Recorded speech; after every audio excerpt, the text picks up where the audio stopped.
नमस्कार. आपलं स्वागत आहे आयकॉन स्टील प्रस्तुत बिल्ड आयकॉन या उपक्रमामध्ये. आज आम्ही आलोत हिंगोलीमध्ये आणि माझ्यासोबत आहेत यंग आर्किटेक्ट श्रेया जोशी, ज्या आता आपला आर्किटेक्ट पूर्ण करतायत.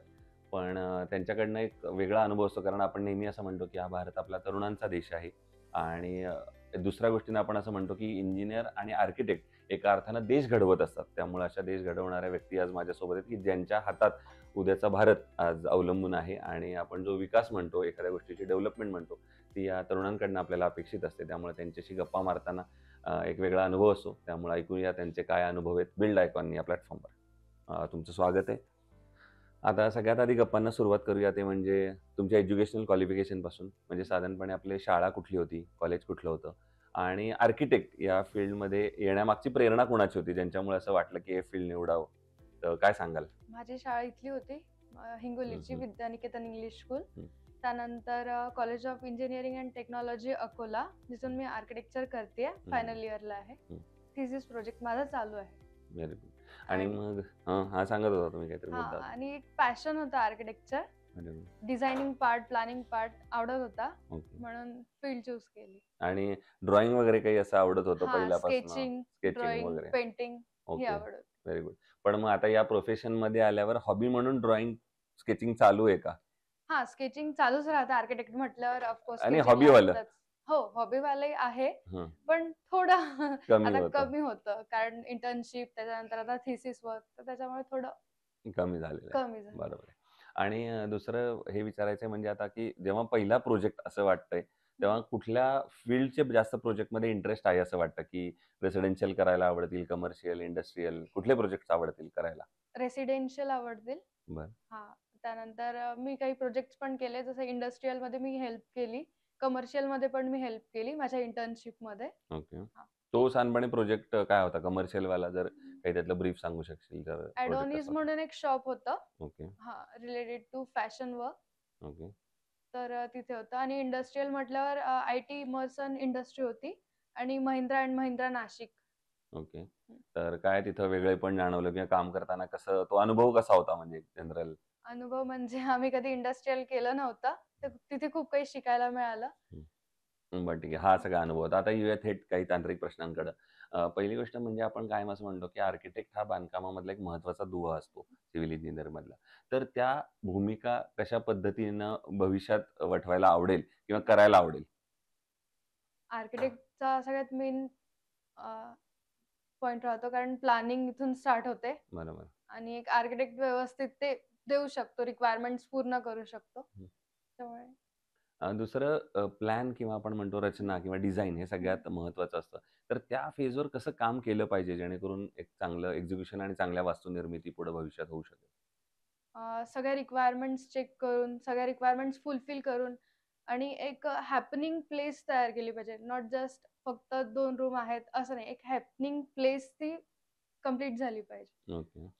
प्लॅनिंग इम्पोर्टंट रोल प्ले करते. ओके. दुसरं मला आणखीन एक नेहमी असा प्रश्न पडतो, की जी महिला घरात असते तिचा घरात सगळ्यात जास्त हं, वावर असतो सगळ्या घरामध्ये आणि तुमच्या रूपाने जेव्हा एखादी आर्किटेक्ट घर डिझाइन करत असते, हं. तेव्हा काय वाटतं, की जनरली घरात कुठल्या चुका होतात, ज्या टाळल्या पाहिजेत डिझाइन करताना? हां. अशा काही महत्त्वाच्या 2-4 चुका सांगू शकता? कारण घर बनल्यानंतर अ, आपल्याला कळतं, की अरे हे सगळं घडून गेलंय आणि खरं तर स्टोरेजचे खूप प्रॉब्लेम्स येतात. Storage okay. प्लेसेस दिल्या पाहिजे, स्टोरेज रूम्स दिल्या पाहिजे हं. आणि एच-व्ही-ए-सी जे राहतं, ते व्यवस्थित राहायला पाहिजे. व्हेंटिलेशन प्रॉब्लेम्स येतात. बरं. दुसरं आता आता तुम्ही ऑलरेडी या क्षेत्रात आता अभ्यास करताय आणि आता हं, काही याच्यात पहिलं व्यावसायिक पाऊल पण टाकणार आहे. हे क्षेत्रामधलं तंत्रज्ञान सुद्धा फार झपाट्यानं बदलतंय. हं. तर आता असं वाटतं का पुन्हा, की त्या कोर्स बरोबर आणखीन एखादा कुठलातरी व्यावसायिक कोर्स मला केला पाहिजे, जर मला या कॉम्पिटिशनमध्ये सतत पुढे राहायचं असेल किंवा जी टेक्नॉलॉजी अपग्रेड होतीये, हं. त्याच्याबरोबर जर मला चालायचं असेल, तर मला अजून काहीतरी केलं पाहिजे? मी मास्टर्स करायचा विचार करतेय सस्टेनेबल आर्किटेक्चरमध्ये. ओके, अकॉर्डिंग टू आजची नीड आहे ओके, सस्टेनेबल आर्किटेक्चर आणि खूप वेगात ते वाढत आहे. ओके. त्याच्यामुळे मग त्या सस्टेनेबल आर्किटेक्टबद्दल काही सांगू शकशील का काही महत्त्वाचे? सस्टेनेबल आर्किटेक्चर म्हणजे सस्टेनेबल थिंग्स वापरल्या गेल्या पाहिजे. हं. आजच्या जगात जे पोल्युशन वगैरे आहे ते थोडंफार आपण कमी करू शकतो का? कडे लक्ष दिलं. बरोबर.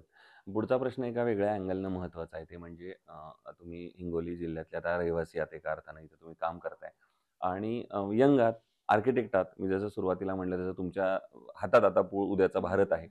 या सगळा विचार करता जर हिंगोलीला पुण्या-मुंबईच्या तुलनेमध्ये पुढे न्यायचं असेल किंवा एखाद्या प्रगत जिल्ह्याप्रमाणे पुढे न्यायचं असेल, तर आपलं विकासाचं व्हिजन असं जर विचारलं एक आर्किटेक्ट म्हणून, तर तुमच्या डोळ्यासमोर कुठले मुद्दे येतात?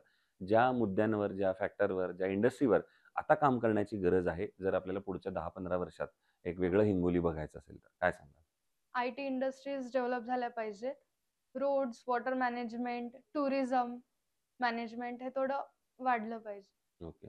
पण अशा वेळेला मग सरकार किंवा शासन काय मदत करू शकतं किंवा त्यांनी काय पावलं उचलली पाहिजेत? फॉर एक्झाम्पल टुरिझम असेल, तर टुरिझमला प्रेरणा, चालना देण्यासाठी सरकारनं काय महत्त्वाची पावलं उचलायला पाहिजेत असं तुम्हाला वाटतं? काही टुरिझम प्लेसेस आहेत, त्या बघितल्या पाहिजे, त्यांच्याकडे लक्ष दिलं पाहिजे. बरोबर. दुसरं या क्षेत्रात आता आपण कन्स्ट्रक्शनमध्ये स्टील हा अतिशय महत्त्वाचा फॅक्टर आहे असं म्हणतो. तर स्टील निवडताना काय पॅरामीटर्स बघितले पाहिजेत किंवा जनरली बघायला पाहिजेत, जर एखाद्याला चांगलं कन्स्ट्रक्शन हवं असेल, चांगलं स्टील हवं असेल. कारण स्टील हा जसं शरीराचा आत्मा असतो त्याप्रमाणे हृदय असतं, त्याप्रमाणे कन्स्ट्रक्शनचा तर आत्मा स्टील आहे. त्यामुळं कसं ते स्टील निवडायचं? काय सांगाल त्याच्याबद्दल? ॲक्चुअली मी याच्यावर वर्क नाही केलंय अजून. बरं. हां, पण जिथे मी वर्क करत होती, तिथे ते आर-सी-सी ज्या येत होत्या, त्या आम्ही सगळं रेफर करत होतो, बघत हं. होतो आणि मग त्याच्यावर जास्त काम हां. होतं. बरं ठीक हं. आहे. आणि सगळ्यात महत्त्वाचं म्हणजे हा जरी प्रश्न फारसा हे नसला, तरीसुद्धा कायम आपण असं म्हणतो, की मागची पिढी पुढच्या पिढीला एक म्हणत असते, की आमच्या काळी असं नव्हतं हां. आणि ती काम करत असते. तर आता तुमच्या काळात असं काय आहे किंवा पुढच्या येणाऱ्या इंजिनिअर्स बरोबर तुमच्या बॅचमधल्या काय वाटतं, की कुठला पॉइंट आपल्याला असायला पाहिजे जर या क्षेत्रामध्ये कारण ऑलरेडी खूप लोकांनी याच्यात करून ठेवलेलं आहे काम. हं. अनेक आर्किटेक्ट असतील, अनेक सिव्हिल इंजिनिअर असतील. जेव्हा तुम्ही कॉम्पिटिशनमध्ये उतराल, जेव्हा पहिलं पाऊल व्यावसायिक ठेवाल, ऑलरेडी खूप लोकं कॉम्पिटिशनमध्ये असतील. तर तेव्हा काय वाटतंय कुठला गुण असेल, की जो घेऊन गेलं तर पटकन आपल्याला ह्याच्यात पाय रोवता येतील या इंडस्ट्रीमध्ये? असं काय वेगळेपण तुमच्या कामातनं तुम्ही दाखवाल असं? मी जसं म्हटलं सस्टेनेबल आर्किटेक्चर ओके. ते एक मेन पॉइंट आहे. हं. प्लॅनिंग त्यांच्या रिक्वायरमेंट्स फुलफिल करणं. हे 2 महत्त्वाचे मुद्दे आहेत. क्या बात है! सो या होत्या आर्किटेक्ट श्रेया जोशी आणि त्यांनी त्यांचे आता महत्त्वाचे मुद्दे, त्यांचे विचार या मनाने सांगितले आणि मी सांगितलं तसं ही तरुण पिढी येते आणि ती नक्कीच काहीतरी वेगळं करेल. तंत्रज्ञानाचा वापर करून ज्या वास्तुनिर्मिती आजपर्यंत आपल्याला झाल्या नव्हत्या, त्या भविष्यात नक्कीच होतील. पुन्हा एकदा आपले मनापासून आभार आणि आता अजून करिअरला सुरुवात आहे त्यामुळे हं. संपूर्ण भविष्यात आयकॉनिक प्रोजेक्टची निर्मिती किंवा प्रत्येक प्रोजेक्ट आयकॉनिकच व्हावा अशी हं. निर्मिती तुमच्या हातून घडावी. याच आयकॉन स्टीलतर्फे मनःपूर्वक शुभेच्छा. Thank you.